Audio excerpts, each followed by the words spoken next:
capítulo 28, versículo 13. Hablamos de la primera parte de ese versículo el jueves pasado.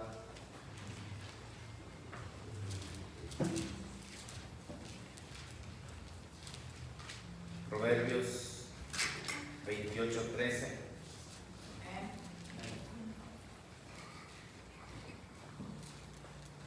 Leemos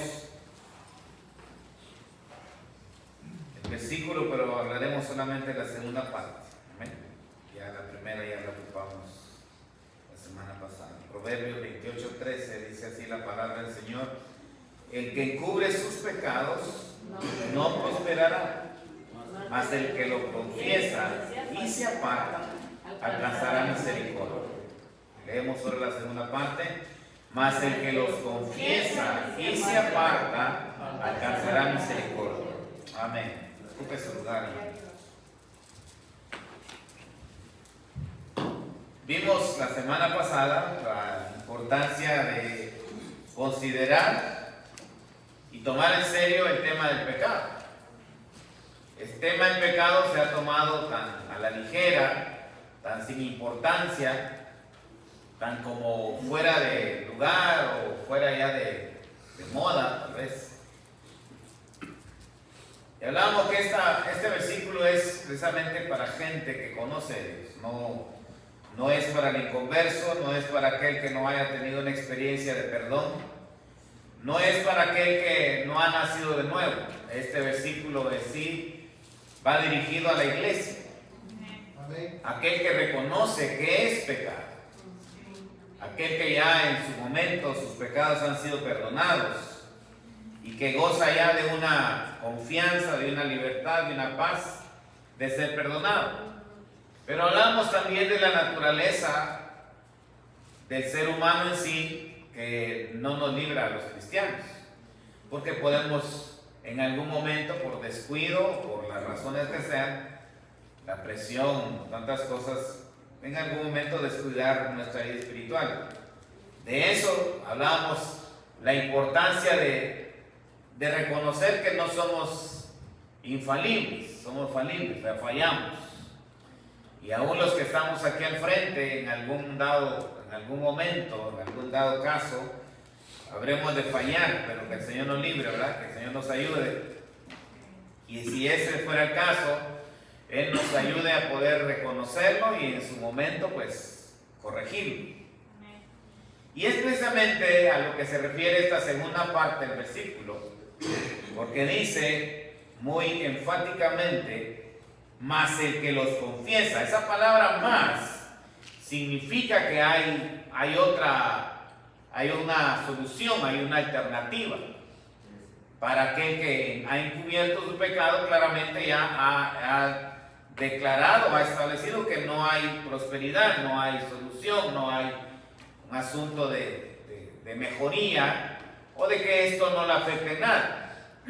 Dice ahí: el que encubre su pecado no prosperará.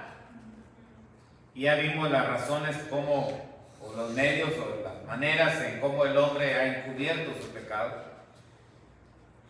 Y ya concluimos entonces que no va a haber una prosperidad como lo declara este versículo. Entonces ahora entenderemos la solución. Viene esta segunda parte del versículo porque dice el título de este capítulo 28, por proverbios antitéticos. Lo antitético significa que le dicen una cosa pero le dan la solución, como es este caso. El que encubre su pecado no va a prosperar y le da la solución. Está lo contrario, está la diferencia, está la solución, el remedio, el contraste. Más el que los confiesa, ya que me ha dicho que no puede prosperar, pero ahí viene ¿ha oído usted la palabra antídoto? Es el remedio, es lo que viene a arreglar. O sea, en la parte que viene a arreglar, la primera parte es lo que sigue. Más el que los confiesa y se aparta, alcanzará misericordia. Amén. Qué precioso es encontrar esta clase de versículos de esperanza, de gracia. Y fíjense que pensando en el contexto de este versículo, vemos que fue escrito por Salomón, el hijo de David. Entonces, poniéndonos o registrándonos en el tiempo, nos daremos cuenta que esto fue escrito aproximadamente unos 1000 años antes de Cristo. Y como consiguiente, 1000 años antes de Juan el Bautista. Bueno, ¿y esto qué tiene que ver? Esto tiene que ver mucho, porque Juan el Bautista aparece como el último de los profetas y el que abre el mensaje de gracia, el mensaje de salvación, precisamente dando el mensaje de arrepentimiento. No fue otro mensaje el que habló Juan el Bautista, no fue un llamado diferente, más que el llamado al arrepentimiento. Ese fue un mensaje de impacto. Ese fue un mensaje que vino a renovar, que vino a revivir el mensaje de Dios. Porque Juan el Bautista aparece 400 años después de que nadie habló. 400 años que nadie habló, nadie dijo nada, nadie dio un mensaje de salvación, mucho menos de arrepentimiento. Así de que cuando aparece Juan el Bautista, aparece como un mensaje nuevo, fresco. Y bien hubiera sido un mensaje de amor, que por cierto, detrás de todo eso es por amor de Dios, ¿verdad? Hacia el hombre. Sí. Pero no aparece como un mensaje, en este tiempo diríamos, un mensaje light, un mensaje suave, un mensaje así a medias. No, aparece como un mensaje fuerte. Nada más y nada menos al rey. A Herodes va y le habla directamente, le señala su pecado. Amén. Tú estás en pecado y tienes que arrepentirte. Y no solamente al rey, porque usted lo ve ahí caminando por el pueblo, asomándose ahí por el Jordán, y el mensaje sigue siendo el mismo. Arrepentidos y hacer frutos dignos de arrepentimiento. Y su mensaje, hermano, para algunos fue duro, como el caso de Herodes. Herodes no fue aquel que le aplaudió su mensaje o le dijo, estás haciendo bien, pero ve a hablarle. No. Herodes se sintió herido, se sintió ofendido. Porque es precisamente eso es lo que trae el mensaje. Eso es lo que Dios quiere, incomodar, sacar del estoy bien, sacarnos de la comodidad, sacarnos del que no hay problema, del que todo lo hacen, del que todo marcha bien, o eso que después lo puedo arreglar, todo lo que hablamos la semana pasada. El mensaje de arrepentimiento es un mensaje que no es muy aceptado, si no las iglesias estuvieran llenas. Porque el arrepentimiento significa cambio. El arrepentimiento significa fallé, me duele, no estoy bien, algo tengo que hacer, no puedo seguir lo mismo. Eso significa arrepentimiento. Esos son los sinónimos de arrepentimiento. El arrepentimiento no es solamente reconocer, estoy bien, no hay problema, estoy bien. El arrepentimiento es precisamente ponernos a reflexionar que necesitamos un cambio, que necesitamos dejar lo que estamos haciendo. Y para arrepentirnos, mire lo que la palabra del Señor nos habla acá. Mas el que confiesa, el arrepentimiento trae confesión. Pero yo le decía, hablando del tiempo, ¿verdad? De los 1000 años, ¿cómo Salomón? Mire hasta dónde llegó el tiempo, en el tiempo que escribe Salomón, en el tiempo de la ley y los profetas. Una ley que, como lo que estamos hablando en la escuela dominical, una ley que no salvó a nadie. No, a nadie salvó, ni al mismo Moisés que la presentó, que procuró cumplirla y que, bueno, fue fiel en todo lo de la ley. Al anunciarla, implementarla, recomendarla, en todo Moisés. Por eso Moisés y la ley tienen mucho que ver. He mencionado como la ley de Moisés, el tiempo de Moisés, o solamente ahí tienen a Moisés, haciendo referencia de que ahí tenían la ley. Las enseñanzas de Moisés hablaban de la ley. O sea que todo eso era lo que había formado el carácter, las convicciones de Salomón. No solamente la ley, las recomendaciones de su padre David y toda la gente temerosa de Dios que estuvo en algún momento alrededor de él, sus consejeros entre ellos. Salomón adquirió más sabiduría que hasta Cristo lo reconoce en su tiempo. 1000 años después, vemos a Jesús hablando de Salomón, que nadie como Salomón, en su sabiduría, en su manera de ser, en todo, nadie como Salomón, ni antes ni después. O sea, en otras palabras, Salomón fue único. Pero ¿de dónde vino su sabiduría? Del temor de Dios, no vino de otra cosa. Pudo estar rodeado de mucha gente. Mire que hay gente que ha nacido en el Evangelio y gracias a Dios por ese privilegio. Pero llega el momento de tomar decisiones y no va de acuerdo a lo que se le ha enseñado. Es totalmente diferente, ajeno a los principios, a los consejos, a lo comunicado desde la infancia, y hay gente rebelde abiertamente a Dios habiendo nacido en un hogar cristiano.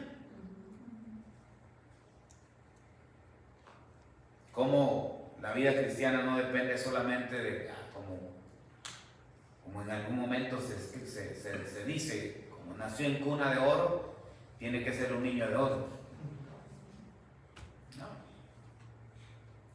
Pero bueno, volviendo a Salomón, no fue eso, fue el temor de Dios que nació, que fue parte de su formación, en su carácter, que llega a la conclusión, solamente con el conocimiento de la ley, que no había otra cosa, bíblica, escrituralmente hablando, no tenía otra formación de su carácter, no tenía otra formación de sus convicciones.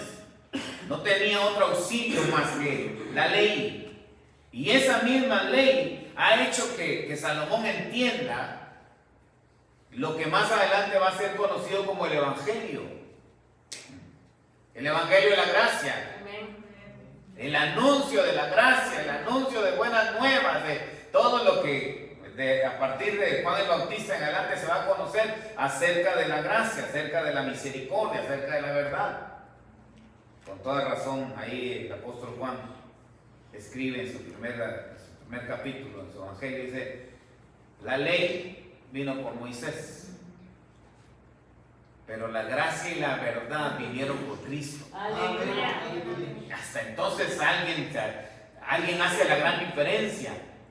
Pero antes solamente había la ley, y en base a eso, Salomón escribe que el que confiesa su pecado, eso tiene que ver solamente el Evangelio. Espérate, Salomón, eso déjalo para allá, para el tiempo del Evangelio, para el tiempo de la gracia. No, la palabra de Dios, hermano, está abierta, está atenta, está puesta para hablarnos de como Él quiere hablar.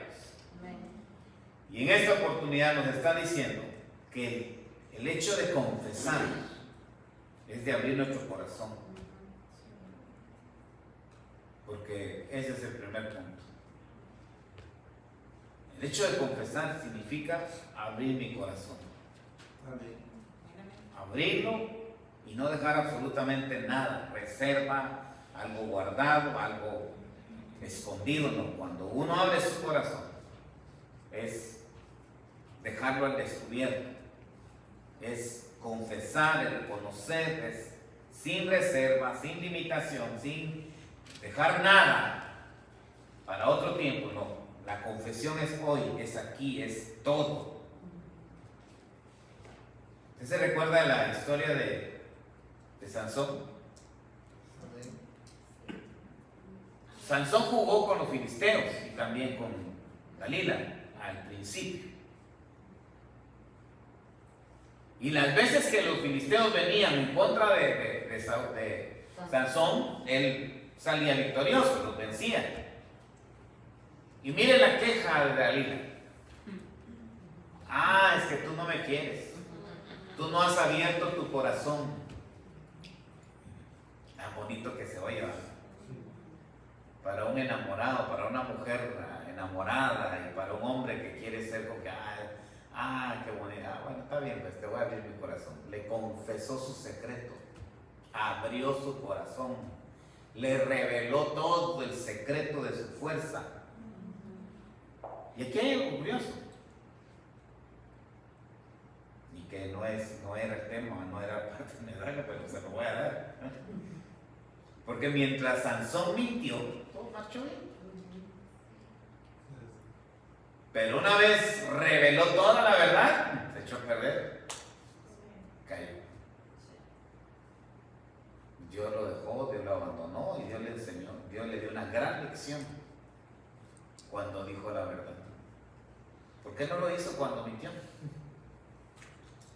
Qué maneras tan curiosas de obrar de Dios, ¿verdad? En su sola potencia. No me pregunte, porque eso ya me metí en problemas a plantearle este asunto, ¿verdad? Pero yo mismo me he hecho esas preguntas. ¿Por qué Dios lo hizo así? Ya, así como esa, no le quiero seguir porque la lista es más. Hay más acciones, más actos, hay más personajes que en algún momento hicieron lo malo y todo lo más hicieron lo bueno y hasta ahí llegaron. De repente repetimos la serie de mensajes que di hace un tiempo de gente de Dios haciendo cosas que no son de Dios. Ahí hablamos de esas cosas. Pero bueno, volviendo al asunto de Salomón, nos habla de este punto tan importante de confesar, de abrir nuestro corazón, de destaparlo. El hecho de ocultar, el hecho de no confesar, es una cuestión de cuidar, de guardar, de esconder. Y es un problema porque está el temor, está la angustia, está el asunto de en cuánto me van a sorprender, en qué momento me van a descubrir, cuándo voy a ser pescado en algo. Pero el asunto es remediable, porque dice aquí la segunda parte, el que lo confiesa voluntariamente, no hay problema. Al contrario, ahí empieza la solución. Amén. En una confesión, en una declaración, en un abrir de nuestro corazón, que nos va a costar, que nos ha costado, que va en su momento a avergonzarnos, pero abrir el corazón es el remedio, es la puerta para la libertad, para la paz, para la armonía, para el perdón y sobre todo para alcanzar misericordia. Eso es lo precioso de la confesión, que es dar una oportunidad para la misericordia. Aquí hay un punto muy importante que encontré, dice: el deber del pecador es confesar su pecado y apartarse de él. Las dos cosas van juntas. Miren que aquí no podemos descuidar, no podemos desprender una con el otro. Una cosa es confesar y que bueno, ya dimos el primer paso, ya lo tenemos claro que hay que ver, pero otra cosa es la voluntad de apartarse. Como toca algo importante en nuestra vida. Tocar la voluntad propia, eso ya es. Si confesar nos cuesta, si abrir nuestro corazón lleva un tiempo, lleva un proceso, lleva algo, no va a ser fácil hacerlo. Apartarnos, hermano, eso va a ser una cosa en verdad que tiene que estar bien marcada en nuestra vida. Mas el que confiesa y se aparta,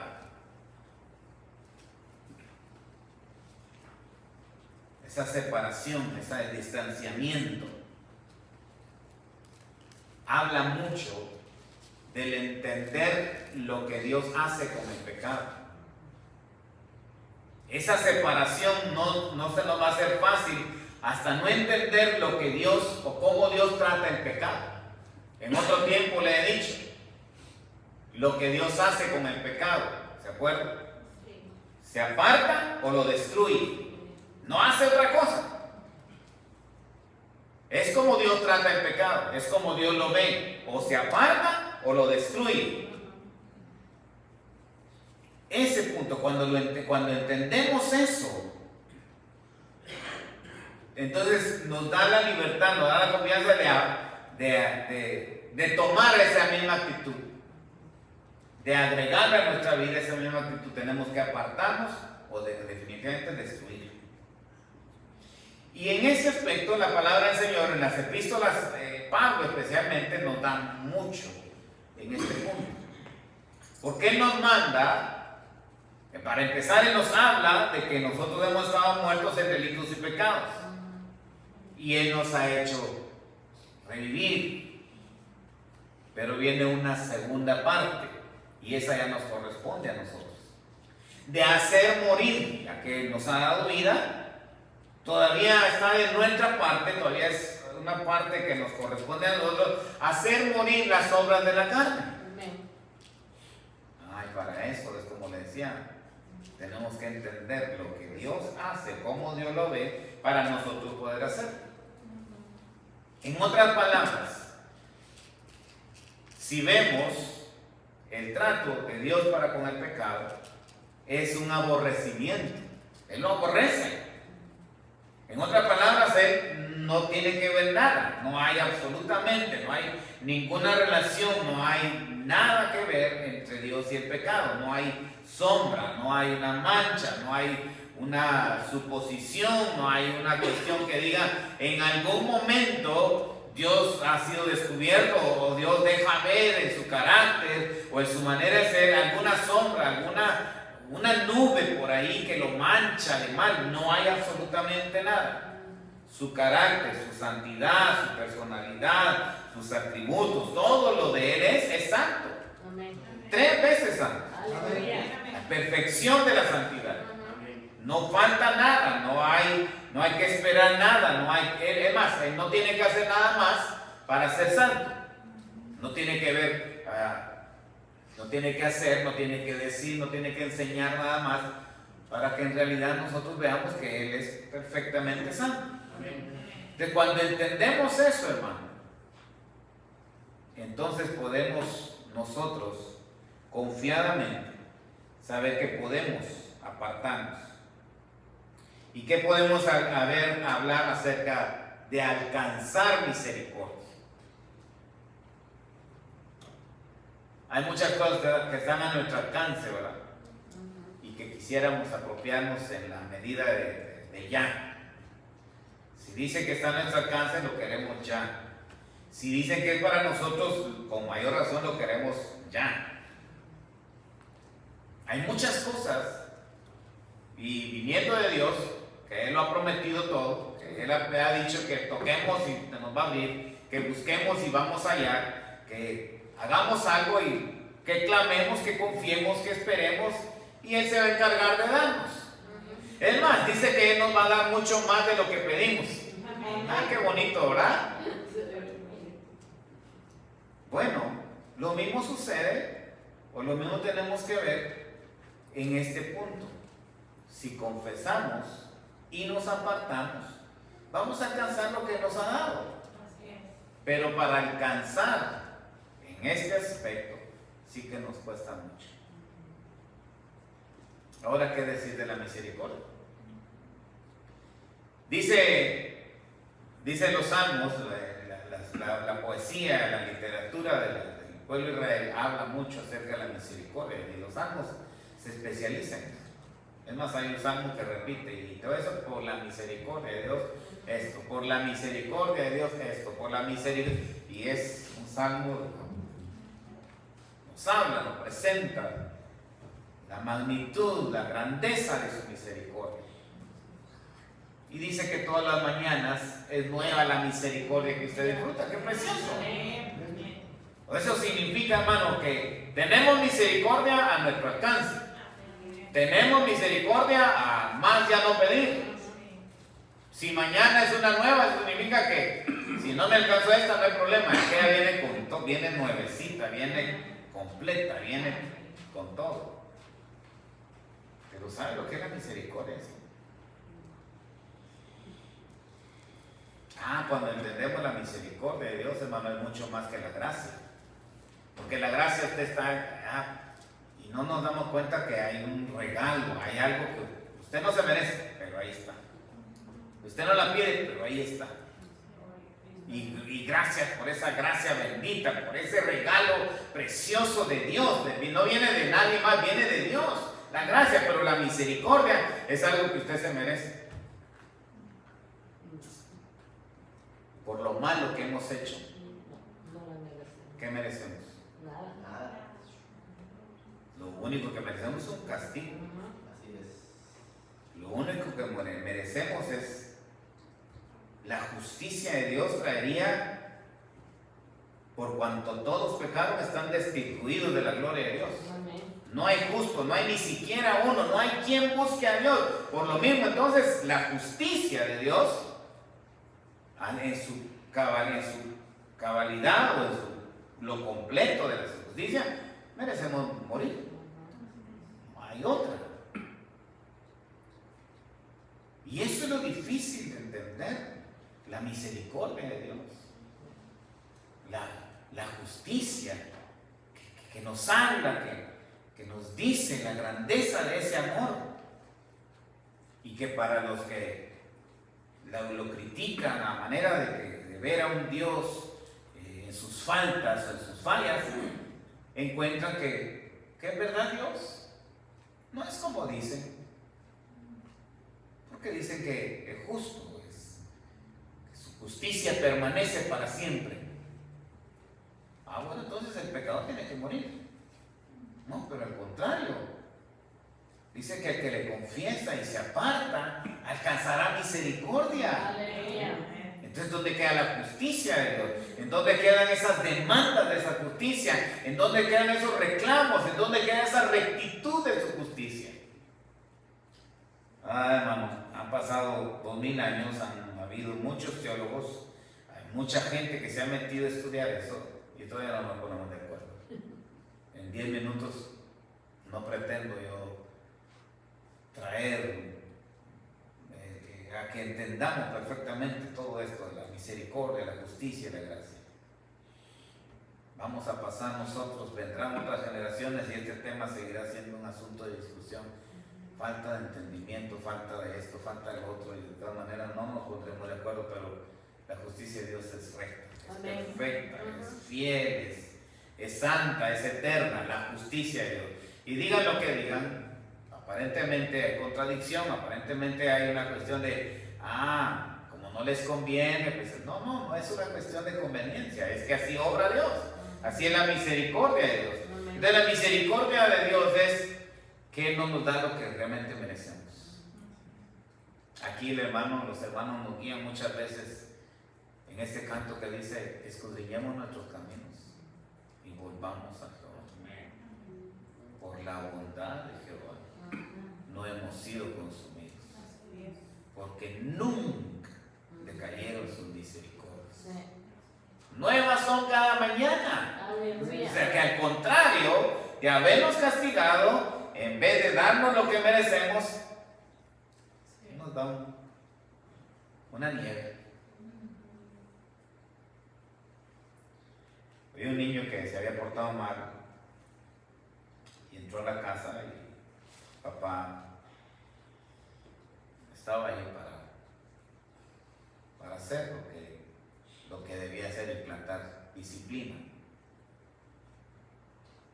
Y le dio un abrazo, le dijo: hijo, te quiero y entiendo que lo que no es complacerte en tu capricho, pero entiendo que te cuesta todavía, eres un niño. El niño se quebrantó porque no había cumplido con lo que papá le había pedido. Papá le dio una nueva oportunidad. El niño cumplió entonces la tarea, hizo lo que tenía que hacer, y al final del día le dice, ven, vamos a la esquina de la casa. Y salieron a la esquina de la calle. Llegaron y ahí se sentaron y le compró una nieve y le dijo, el niño aquel se quedó sorprendido porque lo que menos se le esperaba, terminar ese día junto a su papá disfrutando de la nieve. Le dijo, hijo, esto es realmente misericordia. No te estoy dando lo que mereces. No te estoy tratando como debí haberte tratado. Pero yo quiero darte una lección de lo que Dios hace con nosotros. Amén. Te estoy dando algo que no mereces. Hermano, y lo pediste. Te mereces una buena disciplina. Una buena mano dura. Te lo digo en otras palabras si escuchó a mi papá. Eso es misericordia. No somos tratados como lo merecemos. Disfrutamos de la nieve, disfrutamos de su gracia. Esa fue la razón, o sea, eso fue lo que me motivó a que vengamos ya no vengamos a pedir. Lo de hoy en la noche, la oración fue precisamente eso. No vamos a pedirte porque en verdad tu gracia ha ido más allá, hemos recibido más allá de lo. Hoy quiero agradecerte por esa misericordia, porque en verdad no me tratan, no me das lo que merezco. Eso es misericordia. Y dice esta palabra, termina diciendo, mas el que lo confiesa y se aparta, alcanzará misericordia. Esa misericordia es nueva, es grata, es maravillosa. Por último, quiero decirle, no la desaprovechemos, no la despreciemos, no la menospreciemos. Mucha gente no lo aprecia. Como Dios es bueno, Él así es, así de que yo no le pido. Hay un dicho por ahí que dice, yo no le pido que me dé, nomás que me ponga donde hay. Aquí está la misericordia. Aquí es donde es la casa de misericordia. Vayamos todos los días con Él a agradecerle, a confesarle, a apartarnos, porque solamente así alcanzaremos misericordia. No es lo que es el pecado, pero la gracia, la misericordia, el amor, la compasión, la bondad de Dios va más allá. Va más allá. Y eso es todos los días para nosotros. Dios le bendiga. Padre, gracias te damos en esta noche, porque no nos tratas como lo merecemos, olvidadizos, duros de corazón, necios, tercos, rebeldes. Y en medio de todo eso, Padre amado, tu misericordia es nueva cada mañana, todos los días. Hoy la disfrutamos, hoy la vivimos, hoy la compartiste. Ni siquiera abríamos los ojos, ya había una misericordia nueva preparada para las demandas del día, para las acciones del día, para el ir y venir, para aquello que se nos olvidó orar, se nos olvidó pensar en ti, se nos olvidó leer, se nos olvidó algo. Ahí está la misericordia, ahí está tu misericordia, nueva, grata. Pero Padre amado, en el asunto del pecado, también nos espera, también es alcanzable, también nos abraza cuando confesamos, cuando declaramos, cuando abrimos nuestro corazón, cuando nos apartamos, cuando tomamos la actitud que tú nos enseñas a tomar contra el pecado. Entonces eso abre, nos hace aptos, nos hace capaces de alcanzar tu misericordia. Gracias. Gracias en esta hora por cada uno de mis hermanos. Ayúdanos a estar siempre conscientes de la maldad que hay a nuestro alrededor. Y si en algún momento toca nuestro corazón, tu palabra nos dice, hijitos, estas cosas os escribo para que no pequéis. Pero si alguno hubiere pecado, abogado tenemos con el Padre, a Jesucristo el justo. Gracias por esas promesas, gracias por esa palabra, gracias por esos versículos, gracias por ese trato, gracias por ese momento que nos das, oh Dios, para reflexionar, para hablarnos. Permítenos no desaprovechar. Danos esa gracia abundante en nuestro corazón para abrazar también tu misericordia. Hoy gracias por tu palabra, gracias por mi hermano, gracias por esta noche, por este lugar. Hoy llévanos a casa con bendición, con paz, con la bendición de haber escuchado tu palabra y haber estado acá. A ti sea toda honra y gloria, en el nombre de Cristo Jesús. Amén.